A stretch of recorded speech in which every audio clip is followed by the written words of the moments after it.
This episode of the podcast is brought to you by Rock and Roll Denim, Bill Fick Ford, the Wcra, Resistol, and TwistedX.com.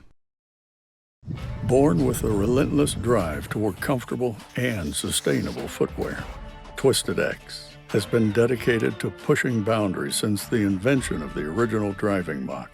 Over 10 years and countless innovations later, we are still a leader in the industry. Never holding back, always standing out. Twisted X, rooted in innovation, rooted in dedication, rooted in comfort. Guys, another year has ticked by, challenging year, but there was somebody you could rely on if you needed a new Super Duty pickup, and that was Bill Fick Ford. Once again, the #1 Super Duty dealer in the entire country. You guys have seen what's going on in the car business, in the truck business. You're seeing trucks being sold for thousands above MSRP. Well, if you go to Bill Fick Ford, it doesn't matter where you are at in the continental U.S. He will take care of you. He will stand by the product, and he will not take advantage of you. Guys, Bill Fick Ford is the only place you can go in 2022 for a no-bull discount. Bill Fick Ford. Are you a rodeo athlete looking for new ways to earn money? The WCRA is all for rodeo, and you can be too. How does the WCRA work, and how do you earn money, you say? Start by nominating any event you are going to be participating in prior to the performance starting. You can nominate anything with publicly verifiable results. Team roping jackpots, 4D barrel races, rough stock only events, pro rodeos, whatever, as long as it is verifiable. Basically, any rodeo event counts as long as the event has public and verifiable results. You are eligible to earn WCRA points. Right now, you can qualify and nominate for the Days of 47 Rodeo, where there is a guaranteed $562,000 payout with no entry fees. That's right, no entry fees. Nominations are open until June 26th. Every athlete who competes at the event will receive a $500 appearance fee. What? Appearance fees in rodeo? And an additional $750 if they advance to the gold medal rounds. How do you start? Go to the App Store or Google Play, download the WCRA app on your mobile device. If you already have an account, hit nominate. If not, hit register and create your account. It could not be easier, people. Select your discipline and the date of your ride or run. Verify you're nominating the current segment. Confirm your payment. Now it's time to compete and earn points. The WCRA team will track your results, and points will be awarded if and when you place and earn. Nominate today and visit us at WCRArodeo.com or on the WCRA Rodeo app for more event information.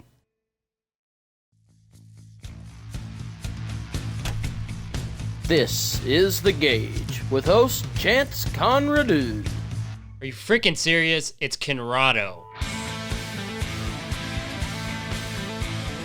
This is The Gauge, and I am Chance Conrado. On this episode of the podcast, we have got Shad Mayfield. Shad is a world champion tie-down roper. He's only 21 years old. He's got a lot left to do. And this is a pretty great show. We talk about a lot of different things, about life, about mindset, about, you know, some of the difficult questions in life that it's not fair to ask someone who's only 21 years old. I know, you know, way back when I was that young, I couldn't answer any of those questions, but he tries. And anyway, it's a good, insightful podcast. Check it out.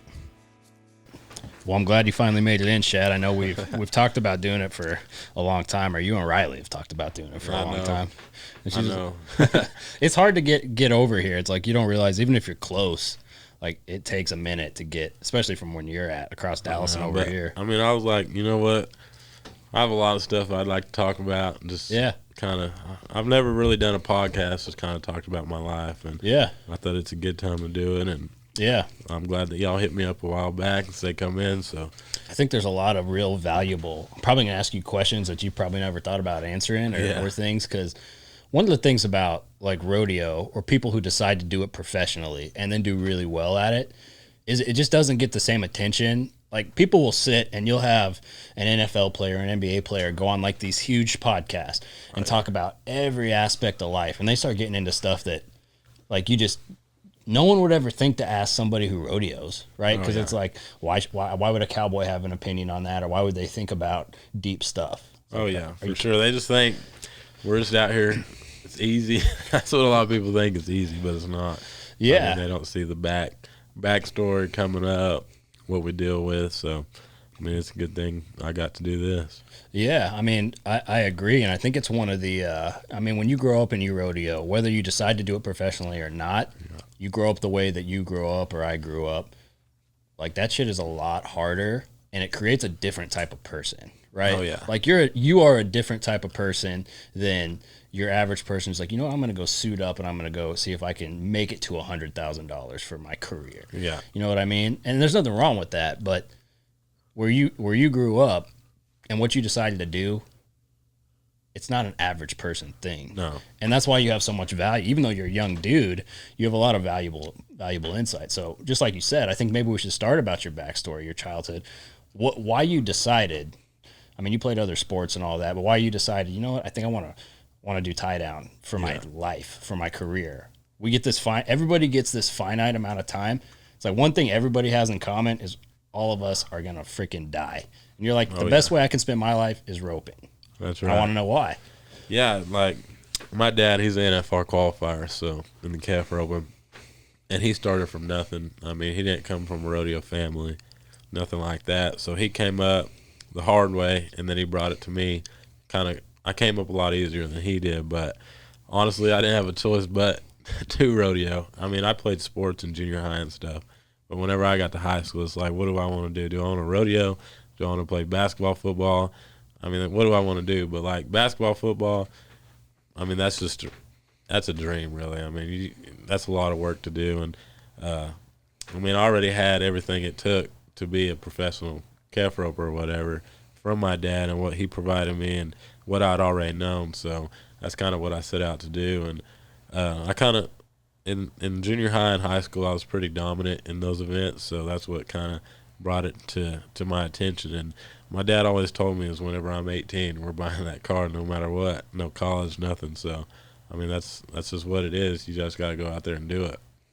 Yeah. That, you know what? That's pretty interesting, right? Because most parents, like if you think about it, and I don't believe in college, especially now, really, unless you're going to be like a doctor or a lawyer. I don't see why somebody would put themselves through that. Yeah, I think it's a waste of time. Yeah, it is. Unless you're going to be one of those dream jobs or a specific career. You got to go $200,000+ in debt to make $30,000. Work your way up to maybe 50. I know that if I would have went to college, I wouldn't be where I'm at today. I mean, with as successful as I've had in the 3 years that I rodeoed, I'd be 3 years into college, and I wouldn't be nowhere where I'm at today. And I'm thankful for that decision because it made me grow up faster, really. Instead of going to college and learn how to live on your own, get bills slowly. Whenever I was 18, I got bills. I grew up. So, I mean, it's different. I think that's what kind of sets it apart. I'm not telling kids not to go to college, but it was just kind of my choice, my opinion on it. Yeah. Well, I mean, from your standpoint, I think you did make the right choice. But I want to dive into that a little bit. Like, what were the daily struggles or kind of the daily experiences that you had? I mean, your dad's like, when you're 18, I don't want to hear nothing about no college. You're hitting the rodeo trail. I mean, most people would hear that, and they wouldn't get it. Oh, yeah, no. Yeah, me and my dad had a love-hate relationship growing up, and it was kind of, I didn't have a choice, but he rodeoed with me my first year because he kind of he's been out there, he's kind of seen how rodeo is, how the people are, so he wanted to get out there because I was young, and I'm thankful for that now, but, I mean, it was hard at the time, and to go out there with my dad every day, it's in a tight space, it was hard, but, I mean, looking at it today, it was worth it because he made me keep my head on straight to go down the right path. And, you know, as I'm growing up, I'm starting to see a lot back then that I was struggling with that I'm thankful for now. Yeah. And, I mean, your dad was rodeoing at a different time, too. And I have to imagine that it was really difficult for him. And what was his opinion? Was it this almost like this miraculous pursuit, or is he like, man, you got to understand this is going to be not what you think? Like, how did he see it, or how does he see it in the way that he presented it to you? Because some people, go ahead. Pretty much the way he put it out there's nobody's for you, a lot of distractions, and he was right, pretty much. Well, that's what I've seen. I thought, oh no, all these guys I've been watching on TV since I was young, they're going back. I'm a back in the box. They're just going to say, oh, yeah, go make a good run, Shad. But, I mean, that ain't true. And he helped me see that, know which people are in your corner and which people are not. So, I mean, it's a lot. It really is. Yeah, I mean, that's an interesting point, right? Because if you don't know, like, and I'm just going to say those people, I just mean everybody. I don't mean like specific ones. Oh, yeah. But people forget, especially the people watching or the people who don't do that type of thing. And you learn it if you do anything hard, whether it be business or rodeo. But this shit is individual. It is an individual sport, and your whole life is individual. Like, you might share bits of it with people, but you're on an individual journey. And I think when you start buddying with people and you're spending time with those guys day in and day out, you start to maybe get a false sense of what's going on, right? Oh, yeah, for sure. And I learned that pretty much this past year. I really learned that. Yeah. Is that, I mean, nobody's for you. And I learned to keep a tight circle because I have really good friends and family right now that I know are there for me through anything. And pretty much that's just what it takes. And I just learned, I used to want to just look up to those guys, and I feel like I should be my own role model is what I've learned to be. Yeah. But, yeah, because, I mean, at the end of the day, it's like we were just talking about you're building your place and all that. And no matter how good of a friend you might be with someone or an acquaintance with somebody, nobody's going to build that place for you. Oh, no. Nobody's going to turn the lights on. Nobody's going to put diesel in your truck or keep your horse sound. It's like you're waking up by yourself. Those long drives, it's just you in your head. Oh, yeah. Yeah, I mean, rodeo isn't promised. I mean, it isn't just a paycheck.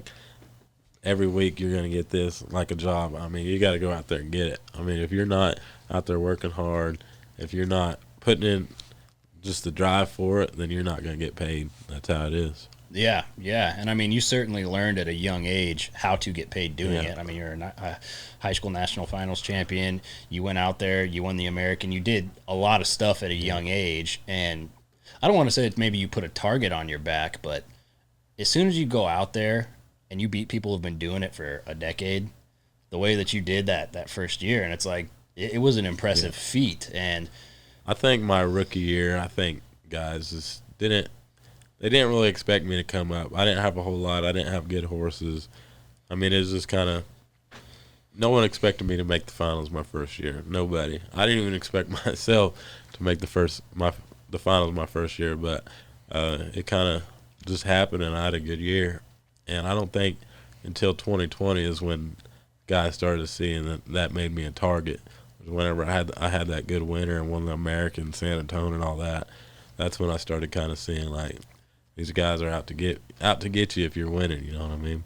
Yeah, yeah, and winners learn that. Like, it doesn't matter what you're winning at, but winners learn that. It's like I always like to look at boxing and like the history of boxing because it's a really good sport to kind of base what you're doing off of. I feel like I don't know if you like boxing or any of that, but as soon as you're at the top, somebody is ready to literally knock your head off to get what you've got. Oh yeah. And then you look at rodeo, and I would be curious what your opinion of it is, but you look at rodeo, and it's one of these things that resets. Yep. Before you even get to the big show, you've already reset for the next year. So you've got two mindsets going the whole time, and it just creates this, I'm sure, this kind of convoluted mess in your head. I mean, what is that like for you? What was it your experience like the first year? And when you knew you made it to the finals, how did you handle that and process all that information? It was hard to. Really. I didn't know hardly anything at 18 years old. I mean, I was pretty much just a kid out here rodeoing with all these 25, 30-year-old guys that have been out there forever that are professionals, and I just kind of had a different mindset than them. I mean, I was sitting here, I was wanting to get on the fence and watch these guys rope and like to see what they're doing instead of focusing on myself more, and that's what I kind of learned to realize over the years is just to focus on yourself. And I mean, it's different. I mean, the every year I learned something new about that stuff. Yeah, I wanted to go back a little bit to kind of like what was the daily stuff like? Because maybe we got a little ahead of ourselves, but like there's one thing to like learn how to do something, right? Yeah. And tie down roping and team roping, they're both this way. It's a really interesting sport, right? Yeah. Because and barrel racing, all those things are like that because you have people who do it professionally, but then you have this whole culture of people who do everything else in their life just to do it for fun. Oh yeah. It's kind of like golf maybe a little bit. I don't even think golf is that. It's not as intense or nearly like you have to leverage your whole life just to be a weekend player in some of these things. Like it's your whole life. Yeah, I mean it's everyday thing. From whenever I was little, it's every day I was in the practice pen, and it's just like muscle memory and handling a rope. I mean, you got to have a rope in your hand every day, and that's just going to make you handle it better. Tying calves every day is going to make you just. I mean, I could go a week now and come back and just know what I'm doing just because every day when I was little I'd practice, and it's just muscle memory. I know what I'm doing, and I mean, golf and all that stuff. I think it's more talent, but I think roping, and especially calf roping, it's a mental game too.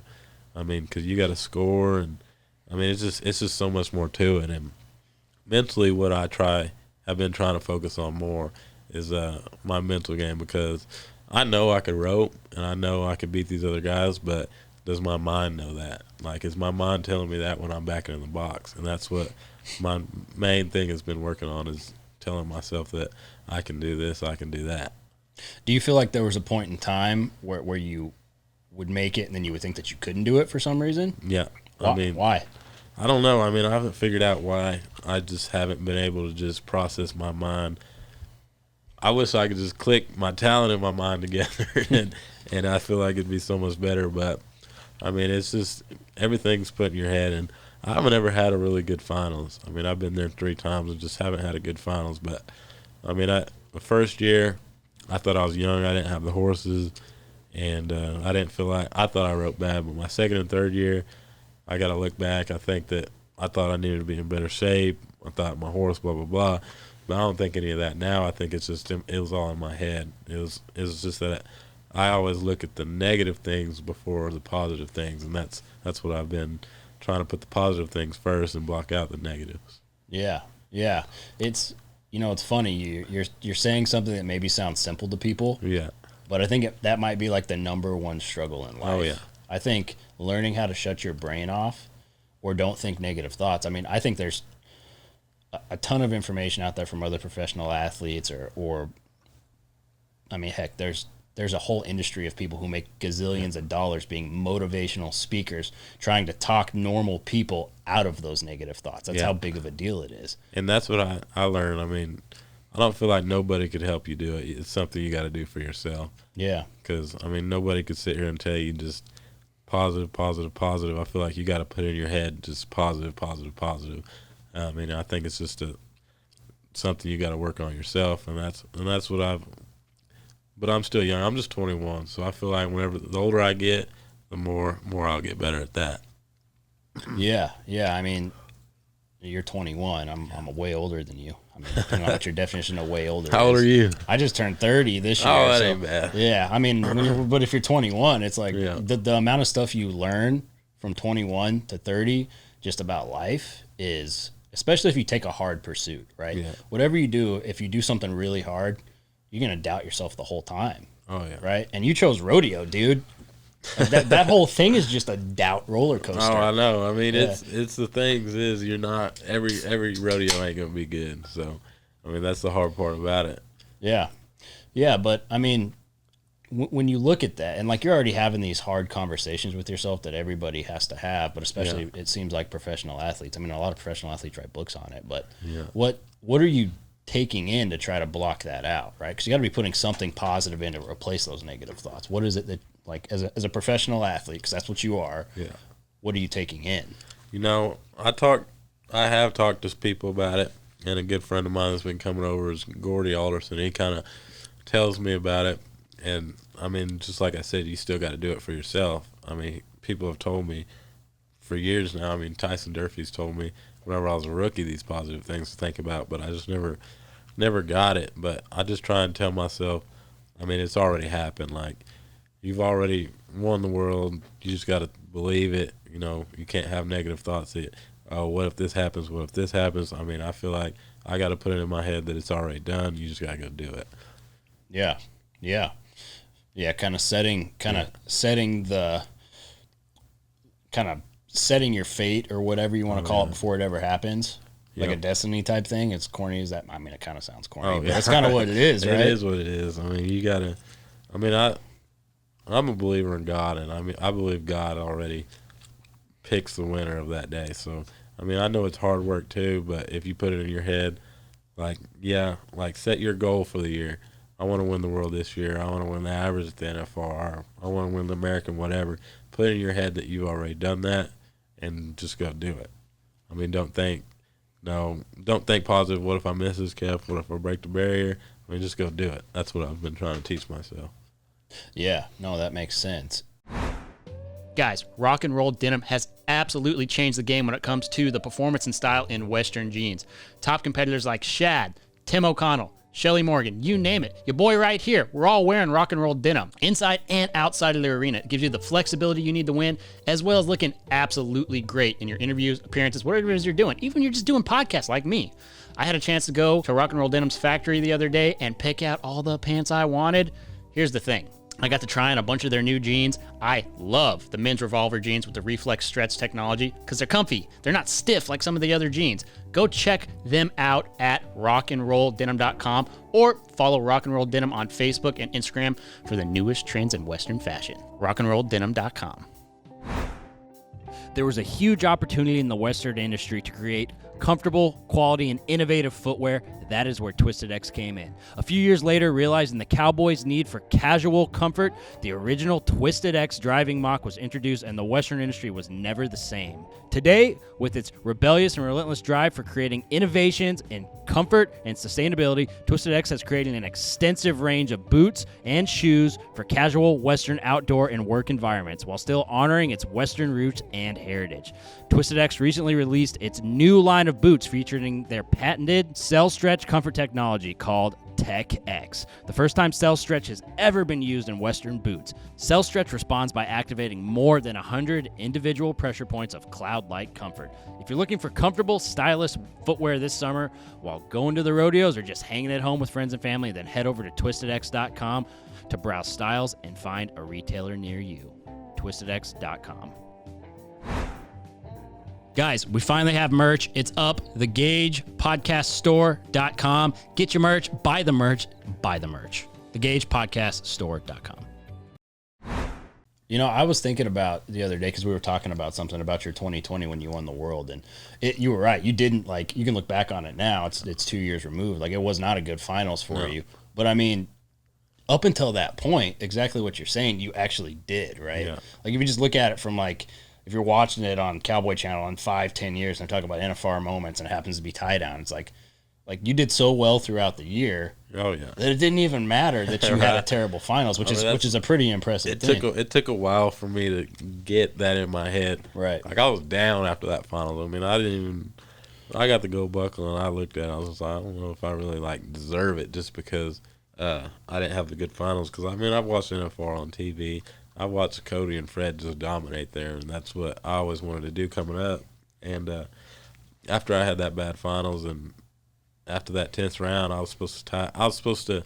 I mean, I knew what I had to do and what everyone else had to do, and my Kefa got up to win second in the round, and that would have kind of sealed it. But at that point, we didn't really know what it was like, and it was like I didn't know what to feel at that time because I was just so disappointed in my finals. But later on, I realized, like, I set myself up that year. That's something no other guy did, that I couldn't even have showed up at the finals and pretty much already won the world just off of my season. And that's what I positive thoughts I had to put in my head about that. And I mean, it paid off. Yeah. I mean, because if you look at it, it was pretty much the perfect year to give you so much cushion. Yeah. Like that's kind of a best case scenario. Like, if something happened, you were hurt or you shit the bed or whatever it is, yeah, that you could still win the world even if it sucked. I mean, the way that I see it, like, if I'm looking at it, like, let's say that you were setting up a business model, right? Well, the best business model ever would be that you're so far ahead that even if it didn't work out, you still could go in and make it. And that's what that is. So, I mean, it is an impressive feat if you think about it.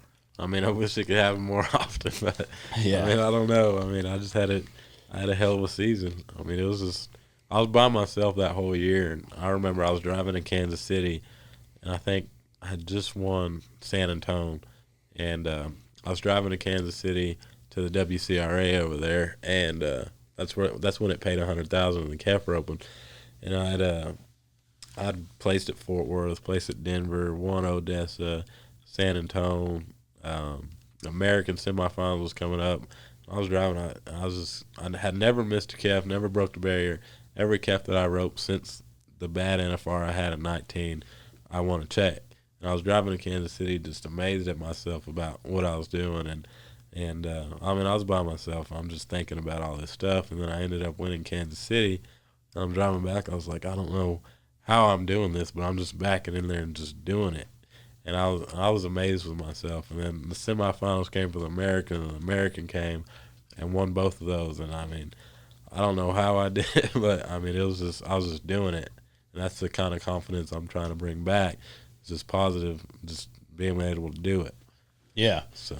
Yeah, it's a lot of pressure to put on yourself, right? Yeah. It's like you're trying to duplicate something that just went well when you were at a young age. And I wonder if maybe you put too much pressure on yourself doing that, instead of just kind of enjoying the ride, because it's interesting. I don't know if you like listen to books or do any of that, or kind of what you consume to try to be positive. I know if I don't consume a bunch of positive, like the economy, all I'm worried about now is business stuff, because I'm old as shit now, and I'm right there with you.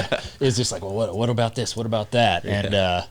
And so all I try to do to like drown out that noise is bring in positive stuff. So I've like discovered all these things over the last like couple of years through, because it's been a really bad economic time for anybody who has a business.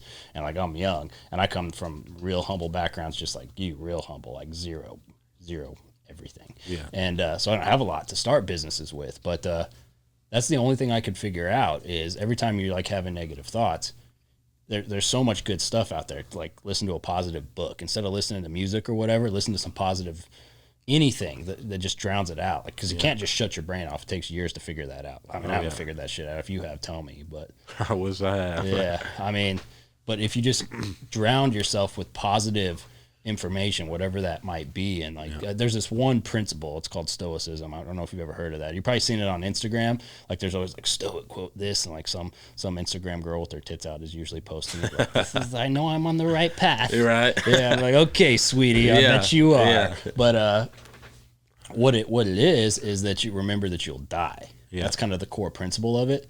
It's like you could die at any moment, so why concern yourself with the negative thoughts and just live for that moment? Yeah. I always thought that translates really good to people who rodeo or do anything like that, because, like, if you thought it was the last time you backed into the box, would you care about the outcome? Yeah. Probably not. Yeah. I mean, there's got to be an end for everybody. Yeah. Yeah, but it takes that pressure off. Yeah. If you can figure out how to think about that. It might be a silly principle or a silly idea, but it's like when you realize, like, how individual life is, like you're learning, I'd be curious kind of what sparked all that, you know, without getting into a bunch of details, because that's a hard lesson. Most people never learn it, and they screw up their whole lives because they never learn it, but you're learning at a young age. It's like if you think about stuff from that standpoint, it changes the way you operate. Oh, yeah. You know, at least it does me, because I used to care what everybody thought, or like, oh, don't say the wrong things, or don't look the wrong way because somebody might judge what you're doing. Don't do a TikTok dance for rock and roll denim, because what if you get judged? Yeah, you seen that, huh? I did see that. Oh, gosh. Oh, gosh. Yeah, so, I did. I didn't expect that to happen like that. What, you didn't know they were going to post it? I didn't think it looked that bad, honestly, until I watched it. Yeah. So keep roping, dude. Yeah. No, we was at that photo shoot. Yeah. I was so tired. Yeah. And they asked me to do it. And Junior's back here just laughing. I said, I can't do it. Oh, I might as well. I'll try it. So they showed me this video, and I had to watch it like 10 times. I just couldn't get in it. I was too tired. A couple of beers, maybe it looked a little better. It was like, keep roping. Yeah. It was, you know what though? I think it's great though, because it's like most people would think like, oh, I'm not going to do that shit. Yeah. And it's like, you should do that kind of thing. It's like, if for one, they're your sponsor, and they take fun. And Rock and Roll Denim takes care of their people. But it's like, it's just funny. It's just fun stuff. It was a photo shoot, and we'd been there since 5 a.m. Now it's at like noon. And everyone was just down and tired. And once I did that dance, everyone just got excited. It was like, all right, new life, let's go. Yeah, dude. I thought it was pretty funny, but that's a good example. Like for me, like I would have never done that when I was your age, because I would have thought I was too freaking cool to do stupid shit, which is the dumbest thing ever. It's like, you need to do stuff like that and just let loose and have a good time. Yeah. But I do wonder what kind of has spurred you to like have this thought process that you mentioned it. And I'm just curious, not details of any kind, but you know, what is it that's shown you that's how this needs to be for you or for anybody? But I mean, it's just my NFRs. I feel like that's what showed me, because I mean, I could go all year and have good years and figure out how to pull myself out of slumps, but it's like whenever I get to the NFR, and that's where my mind starts just going everywhere. Like I get a lot of what if, and that's where I feel like that. And then it drags into the season, and then when it starts dragging the season, I just try and block it out. But I mean, that's just where I'm at right now, is that forget it. I mean, no one else is going to help you. I mean, you already know how to rope. Just get your head straight, get it thinking positive things. And that's where I've been at here lately. Yeah.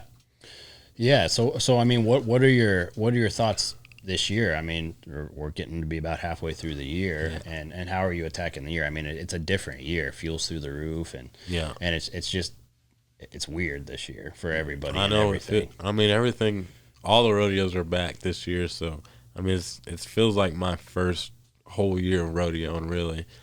And I mean, I feel like I'm sitting good. I'm sitting second right now, and got quite a bit won. About to leave for the summer, and honestly, I'm just trying to go out there till October 1st and try and have the best season that I can, and go into the finals with positive thoughts and a lot of money won.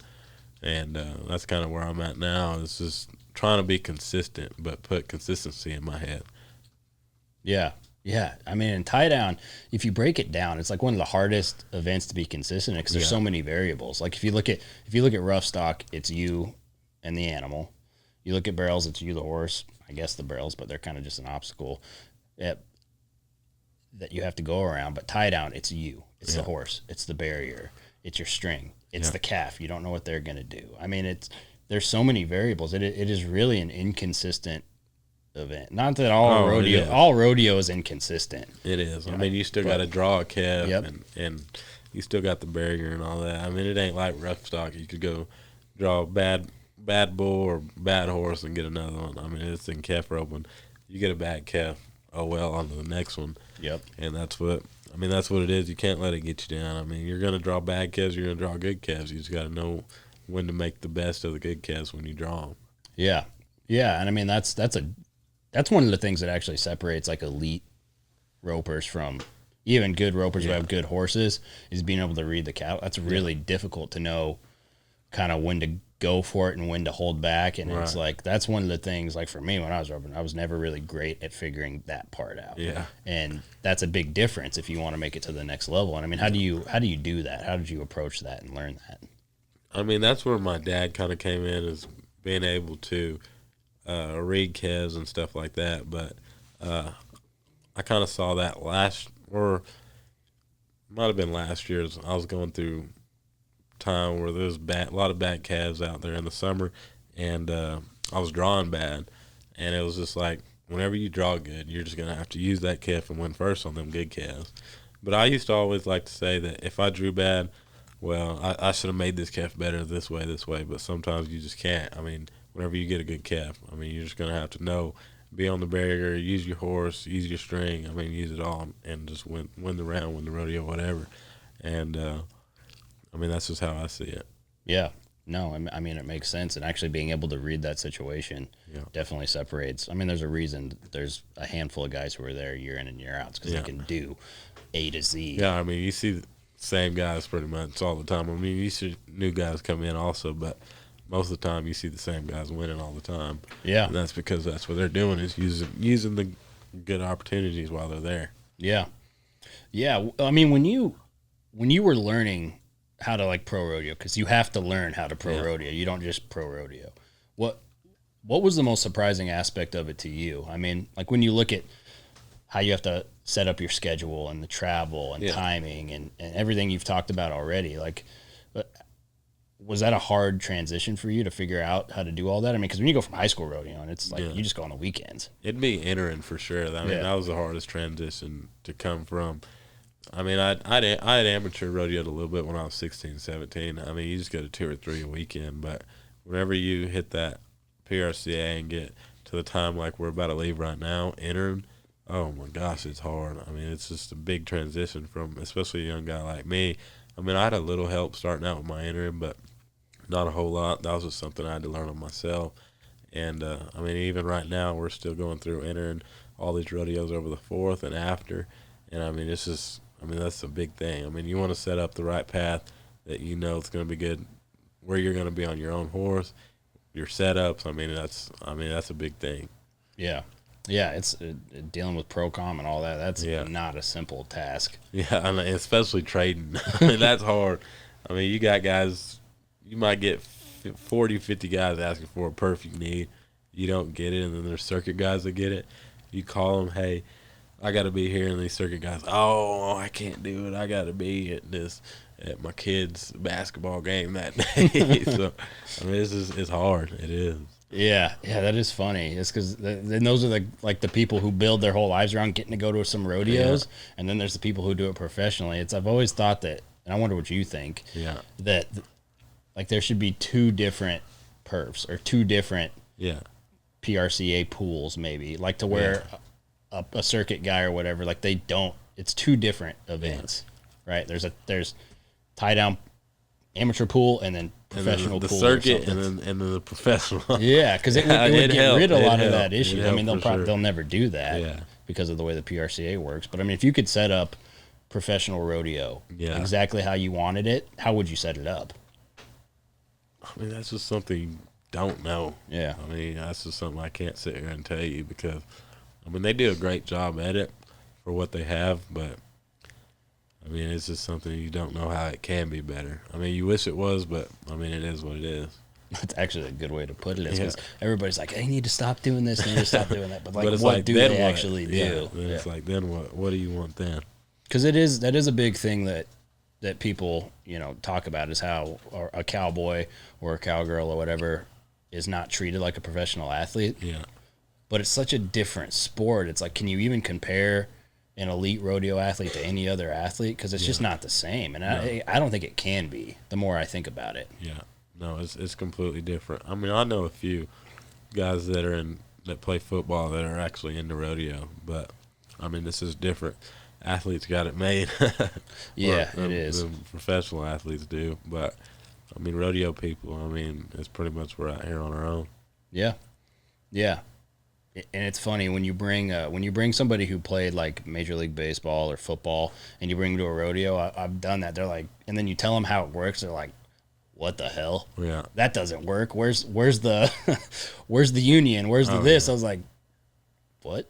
The what? There's no unions. There's no players union. Yeah. There's no contracts. No, none of that. If you're hurt, there ain't no freaking contract still that you're in. You still get paid, and there ain't none of that. Yeah. Yeah. I mean, it's funny because like when you turned 18, you went all in on rodeo. No backup plan. So, I mean, what is your ideal life? What do you get out of this over the next 10, 15 years? Where do you go? I mean, I think I'm setting up my future, really. Just like building my place, and hopefully whenever I'm retired that my place is paid for just from rodeoing and stuff like that, where I could be able to just lay low. And that's where I think I'm getting. I mean, I enjoy rodeoing. I can't wait to get out there and just drive. And I like going new places. I mean, that's what I get out of it, is I'm just enjoying it.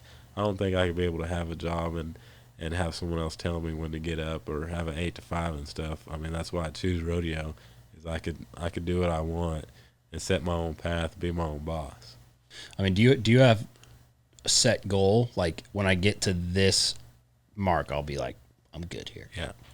No, I think I'm too young to see that yet.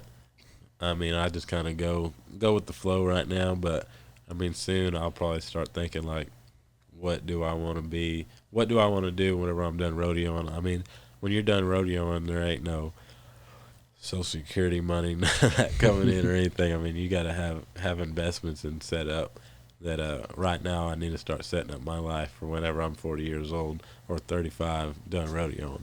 Yeah. Yeah, because there's not a lot of good examples of guys out there who've done it right. Yeah.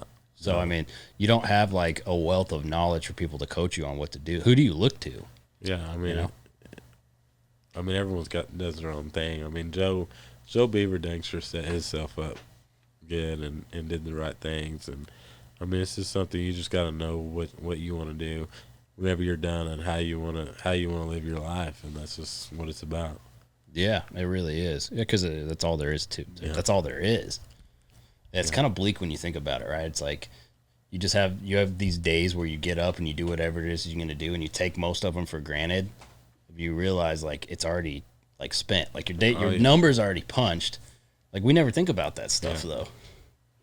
No, I mean it takes a lot of money, that's for sure, especially in rodeo. Yeah, and luckily I won the Americans, so that's what kind of helped me get this place. Yeah, started building. And that's kind of what I stand on is my home, and I don't think you can go wrong building a home. I mean, that's just the biggest investment you could have, I think. Yeah. Yeah, and especially if you can have it paid for, and because people spend their whole lives chasing like an ideal home or an ideal place or an ideal horse. Yeah, and it's like when you achieve something like the American, it catapults you to where you can actually do that, and you don't have to chase that anymore. Yeah, no, it helps a lot. Not every day you gotta go do that. You know what I mean? No, yeah, and everybody who's won it, I don't know any of them who didn't like use it for a place. Most of them do. Yeah. Which, anytime you get big lump sums of cash, and however you get them, you hope you're smart enough not to just go blow it. Yeah, exactly. Because we all know guys. I mean, it's just like 600. Here's 600,000. What are you gonna do with it? Yeah. I mean, it takes a lot. Yeah, and then you have everybody telling you what to do. And yeah. What was that like? I mean, you talked about how you didn't have like a ton when you were growing. You didn't have great horses, really. You kind of had a humble beginning, is what you said. Oh, yeah. So when you see something like you've never seen, 600,000, a lot of people never see that. Like, what did that do to your mind at that age? It was crazy. I mean, luckily my mom's smart. She's got the education in the family, so she helped me with that. And I think putting it towards land and that's kind of the best investment that I put it in is land, because from whenever I bought land in 2020 or 2020, 2021 to now has almost doubled, and that's where I think it was the best part. But I mean, there was things whenever I got it that I was like, all right, I gotta have this. I gotta have a little fun. And it was the bad part was I got it, and then the next week, the world shut down because COVID. So something like what? What was one of those things? I mean, I went and bought a Polaris Ranger just to go have fun on. Yeah, and that was it. I went from the American to Houston, and then at Houston is when it shut down. I was there, and I went home. And whenever I got home, I was like, wow, all these rodeos are canceling. What am I going to do? And I have all this money. So I said, Mom, can I go buy a Ranger, please? I'm bored. So then I just went and bought a Ranger, and then it was from then on, I was like, all right, you're going to have to stop. You're going to have to be smart with this. It's hard. Yeah. Yeah, it is really hard when you get money. You never had money. You could do real dumb stuff. Oh, yeah. Yeah, I'm glad that you didn't. But when you're looking at like the National Finals Rodeo, and do you think that's the most difficult aspect of everything that you do, is that 10 days?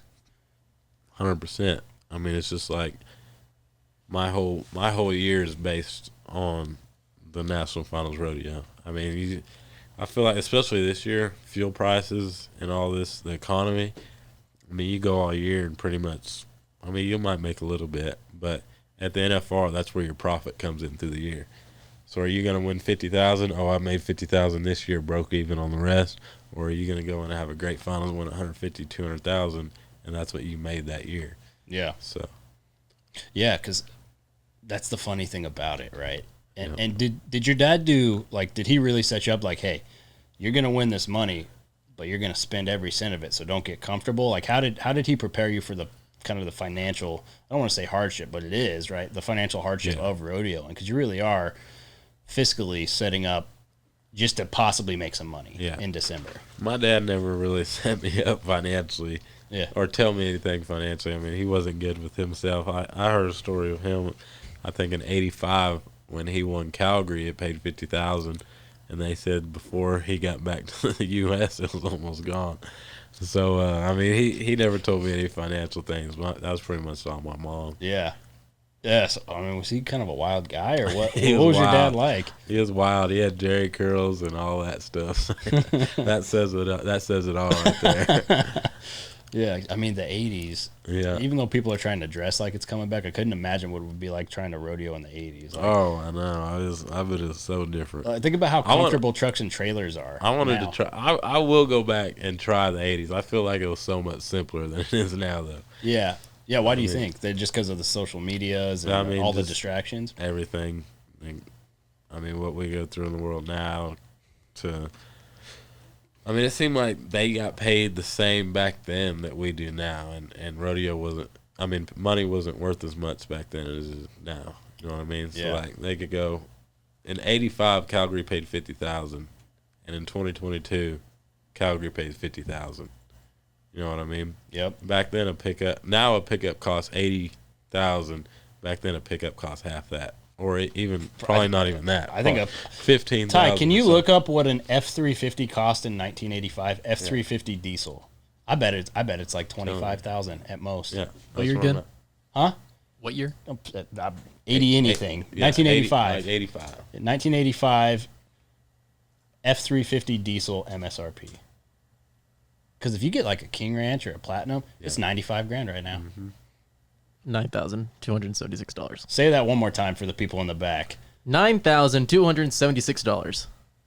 Dude, I think that's my payment monthly. Exactly. Average That's where retail. I'm at. Average retail was about 10,000. On the high end is 16,000. Low end, I don't think that's right, but 3,000 on the low end. That's where I'm at. In '85, you can win Calgary, win 50,000, go buy new pickup, pay for it. Yeah. Buy 3 or 4, 5, 6 pickups and pay for them. Now that's just a down payment on a pickup. Yeah. I mean that's what. That's Yeah, the if you're difference. doing balloon payments, like you do like 4 balloon payments a year, they're all going to be about $10,000. Yeah, I think the average. Look up what the average truck payment is in the U.S. Because I mean, It's got to be I bet 800-900. shoot, it's got to be more than that. Because most people aren't putting down money Yeah. like Cowboys are. Have Bill Fick giving you good trade-ins. True that. Yeah, True that. He takes care of all of They us. are the best. So I can't find exactly a truck, but the average monthly car payment was $644 for a new vehicle, $488 for used vehicles in the U.S. during the fourth quarter of 600 2011. and what? That's the average. Because That's that's just on a taking car. Yeah, Yeah. that's Yeah, taking that's in just on a like car. Kias and shit. Yeah. And that was in the fourth quarter of last year. Yeah, so I bet the average truck payment's $1,000 minimum. In Well, fact, yeah, even if yeah. you put 20, so if you do like 90,000, even if you put 20 grand down on a pickup, you're still $1,000 a month. Even if you put More than- 20 grand down. Pretty much. Yeah. Yeah. About that. Yeah, and then what I if mean, you, it's crazy. I mean, if you finance a new Bloomer, even if you finance it for like some people finance those things for 20 years, I know. you're still over $1,000 on that. So you're $2,000 a month plus just on getting from point A to B, and then whatever fuel is. That's the difference. That is That's the why I'd difference. rather rodeo in the '80s than now. You know what's funny is I think it was Fallon Taylor. She had showed, not the last time, one of the times she was in here, showed us a bunch of her old rodeo checks from the early '90s. Yeah. And everybody says no, the money's higher. Shit, you not? They're the same. San Antonio was the same, dude, in the '90s. I mean, the only difference now is we got the American. And the That's the NFR only money's a difference. lot more. Yeah, the NFR, it's a lot more. But, Yeah. I mean, we got it. Horses cost a lot more. Buy a good calf horse, 100, 150,000. Dude, even 10 years ago, they were less than half Yeah. that. It's crazy 10 how years much the ago, horse you go market's buy changed. a great horse, 20, 30,000. That's 150,000 now. Yeah. Yeah, it's crazy. Like when that's the biggest investment for rodeo. Not like maybe from a dollar standpoint, it's one of them, but like without a great horse, you can't even do what you do. Oh yeah, no, that's what I see now is from whenever I started out, not having just a great horse. I rodeoed on a 22-year-old horse that was crippled to now. I feel like I have 2 of the best horses in the PRC. It just makes my job that much easier. Yeah. It is an investment. A horse is 100% an investment. I mean, you literally can't win without one in Yeah. calf roping, and you have to have. I mean, it's been that way. Like barrel racing's a good example of horsepower. Like you got to have it, but everything else is caught up to barrels. Yeah. Like you have to have an absolute horse running on jet fuel. Oh, yeah. To compete in tie down. Oh yeah. It's unbelievable. Yeah, how long have you had your 2 good horses? My number 1 horse, that Red Roan Rampage, I got him in 2020, after the American stuff, and he was kind of green when I got him, not really ready to go. And luckily that year, when everything shut down and then rodeo started back, I had enough money that I went out there and kind of seasoned him, and then we finally clicked. It was last year around Reno. That's whenever we just clicked. And I thought he was going to win Horse of the Year, but he ended up third. And then I just bought a horse, a gray horse named Platinum. I got him October, and I rode him a little bit at the finals too. And I mean, he cost a lot more than Rampage just because he was already finished and all that. But I mean, I feel like those are my two good horses. And I actually sold a good horse last year. His Jag, I got him from Monty Lewis. I sold him to a guy. I sold him to Marty Yates, and he was a good horse, but he just didn't fit me, and that's whenever I came across Platinum. Yeah. It's interesting. The horse market's interesting. Without the horse, the whole dream doesn't exist. Yeah, 100%. But I was lucky to get that red roan horse when I did. I mean, he's changed it all for me. I mean, I go get on practice horses, and then the other day actually I was tuning him up, and I roped some calves on him, and then got on a practice horse, and I'm like, my gosh, I don't want to do this. I just want to get back on him. He feels so good to me. So I mean, I was thankful to get that horse. Yeah. I mean, it is unbelievable because you look at like Haven when he won the world. Like it was a great example of what an amazing horse. If you're a good roper, what an amazing horse does. Yeah. When they just do the same thing every time, no matter what. Oh yeah. Or adjust. It helps to not have to back in there worrying about what your horse is gonna do. Yeah. Talk about not being able to focus on your mental game when you're worried you're gonna get thrown off, or they're gonna break the barrier or do something. Yeah, for sure. Well, man, I think it's really fun to kind of watch a guy like you, a real elite athlete, compete, and knowing that you're thinking about this mental stuff at an early age. I think your future is pretty well set for you. Yeah. And dude, just keep doing what you're doing. And keep dancing on TikTok, because if you do break a leg, TikTok's big nowadays. If you do break a leg, that TikTok money is good. That's right. I think that's what it'd come to for sure is TikTok. Yeah. There's a market for it. I've seen all these like men Western. I just discovered this. I was just telling them about it like maybe a month ago, that there's dudes on TikToks with like massive followings doing like the throw the cowboy hat in the air. I was like, I didn't realize cowboy people did that. There's a lot of cowboy people on TikTok that are doing good too. I didn't even realize it, but yeah, they are. They're doing good. It's like doing good. It's better than the pole house. I mean, that's right. It kind of helps the Western industry in a way. It does, actually. It brings a whole bunch of people in. It's like, I was kind of like cracking jokes about it. I was like, what are these dudes trying to thirst trap in Ariats? Nothing else to do but TikTok all day. I'm like, what are these dudes trying to do they're thirst trapping in their freaking Paisley shirts? Like, that's ridiculous. I was like, then again, they got like 7 million freaking. Exactly. They're probably making some money. Never mind, you guys do you. Once again, being judgmental without thinking about it. Exactly. Yeah.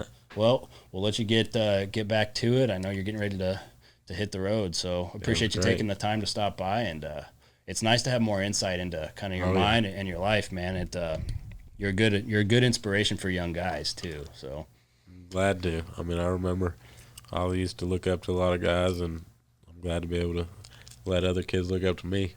Yeah, every kid needs somebody to look at. You got lucky you had a dad who'd been to the NFR, but a lot of kids don't, and they're looking at dudes like you to try to see what to do. Oh yeah, 100%. To be the next generation all the time. Yeah, it's kind of a big responsibility. I don't know how much you think about it, but it's like somebody has to motivate these kids to actually want to fuck with this. Yeah, you know what I mean? I mean, believe it or not, the younger generation's what's going to keep this going. So I mean, you want to set a good mark for them. Yeah, that's how I see it. Yeah, because you wouldn't want to be a 6-year-old man not being able to watch tie-dye. Yeah, exactly. Because there's people trying to get rid of it. Yeah, exactly. You would hate for it to go. So anyway, I think you're doing a good job, and thanks for making it in. Thanks, man. I appreciate it. Absolutely. This has been The Gauge, hosted by me, Chance Conrado, produced and edited by our guy Ty Yeager. Shout out to the executive producers Dustin Pointer and Cody Denton. Marketing and content produced by Riley Chone. Make sure to rate and review this podcast, as well as follow The Gauge on Twitter, Instagram, and Facebook. And make sure to subscribe to The Gauge wherever you get your podcast. We'll see you guys next time.